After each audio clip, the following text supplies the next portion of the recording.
À l'origine de cette rencontre ministérielle, la volonté de la France de renforcer son partenariat avec le Bénin, le Cap-Vert, le Togo, le Sénégal, l'Afrique du Sud, le Niger, le Burkina Faso et la Côte d'Ivoire, afin de parvenir à une égalité entre les hommes et les femmes. Le rôle des femmes sur le continent africain, mais partout dans le monde, est important. Nous savons combien ce rôle a pendant longtemps été minimisé.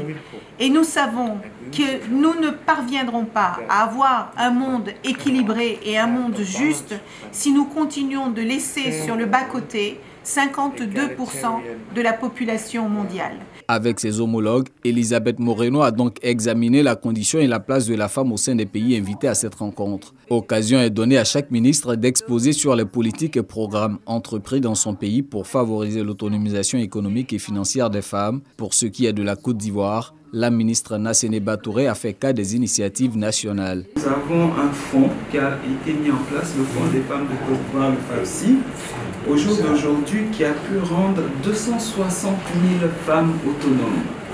260 000 femmes sur l'étendue du territoire. La Côte d'Ivoire compte 26 millions d'habitants et 38% sont des femmes.